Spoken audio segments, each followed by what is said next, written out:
بہت پہلے جب ہر جگہ بادشاہی حکومت کیا کرتے تھے، ایک مرتبہ ایک بادشاہ اپنے ایک ملازم سردار سے ناراض ہو گیا اور اسے دربار سے نکال دیا اور حکم دیا گیا کہ تم دن رات اپنے گھر میں پڑے رہو، نہ کہیں باہر جا سکتے ہو اور نہ ہی کہیں کام کر سکتے ہو۔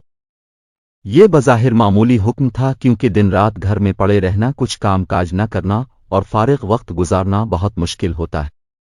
ویسے بھی ایک آدمی ایک ہی جگہ اور ایک قسم کے لوگوں میں رہتے رہتے گھبرا جاتا ہے اور بہت وحشت ہوتی ہے۔ اکیلے وقت گزارنا بہت مشکل ہو جاتا ہے۔ اس کے ساتھ بھی ایسا ہی ہوا۔ وہ سارا دن پڑا رہتا اور کوئی کام نہیں کر سکتا تھا۔ سردار بہت پریشان تھا، کیونکہ اس کے بچوں کے پیٹ بھرنے کا سوال تھا۔ جب وہ گھر سے باہر قدم نہیں نکالے گا تو بیوی بچوں کو کھلائے گا کہاں سے؟ اتفاق سے کچھ دنوں کے بعد بادشاہ، وزیر اور شہزادے بلائے گئے۔ سردار کو ایک ترکیب سوجھی تو اس کی آنکھیں چمک اٹھیں۔ اس نے اپنی بیوی کو پڑوس میں ایک قیمتی جوڑا لانے کے لیے بھیجا۔ وہ پڑوس سے قیمتی جوڑا لے آئی۔ سردار نے قیمتی جوڑا جلدی سے زیب تن کیا اور گھر سے نکل پڑا اور شان سے چلتا ہوا شاہی دربار میں جا پہنچا۔ درباری سمجھے کہ کوئی معزز مہمان ہے، اسے لے جا کر بڑے ادب سے دوسرے بڑے لوگوں کے ساتھ کرسی پر بیٹھا دیا۔ سردار کرسی پر بیٹھ گیا۔ دربار شروع ہوا۔ جشن کی تمام رسمیں ادا کی گئیں اور اس کے بعد دسترخوان پر اعلیٰ قسم کے کھانے رکھے گئے۔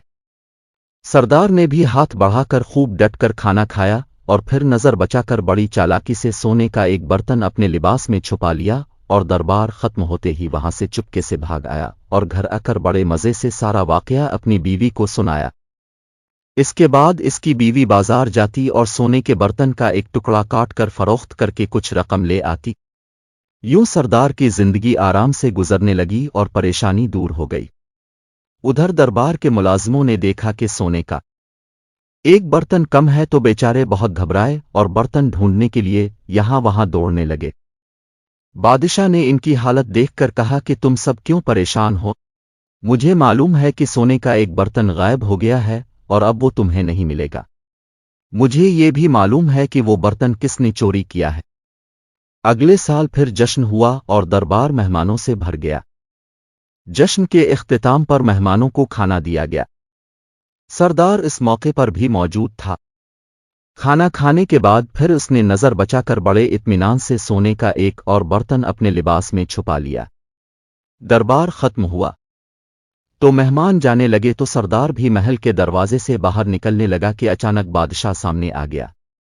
بادشاہ کو دیکھ کر وہ بہت ڈر گیا اور گھبرا کر یہاں وہاں دیکھنے لگا۔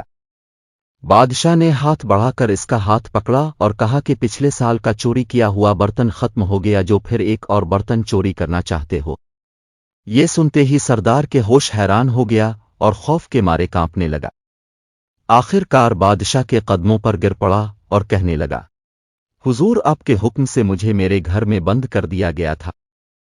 کئی مہینوں تک پریشان اور تنگدست رہا، آخر مجبور ہو کر یہ نازیبا حرکت کی۔ حضور مجھے معاف کر دیں۔ بادشاہ کچھ دیر سوچتا رہا، پھر کہنے لگا کہ اچھا، ہم نے تمہیں معاف کیا اور تمہاری ملازمت بھی بحال کر دی۔